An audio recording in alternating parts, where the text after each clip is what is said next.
por que meu enteado, minha enteada não gostam de mim? Vamos pensar junto?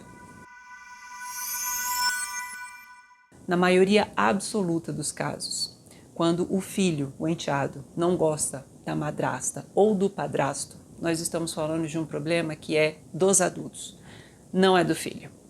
Vamos lá, vamos entender isso que eu estou falando. Quando a gente se separa, quando os adultos se separam, a gente vive um processo de luto muito grande. O sofrimento é muito grande, tomar a decisão pela separação é difícil, mas às vezes é a única saída, né? E aí nós adultos sentimos, choramos, ficamos com raiva, brigamos, entramos na justiça, a gente pinta e borda com essa situação. E muitas vezes a gente está tão mergulhado no nosso sofrimento que a gente não consegue perceber o que está acontecendo com o nosso filho. E as crianças e os adolescentes sofrem muito com a separação. Então, assim, tem hora que é a melhor solução, a separação, mas não tem jeito de viver uma separação sem sofrimento. Então, as crianças, os adolescentes sofrem com a separação. E aí vem o recasamento.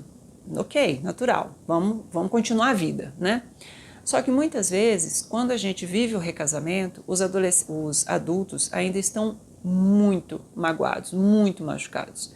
E isso faz uma sombra, faz um peso em cima dos filhos. Então, o que acontece?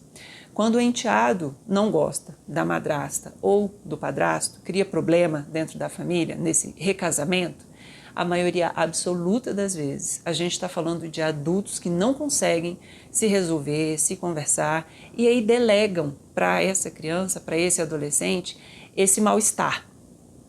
Então, o que precisa ser resolvido é entre os adultos.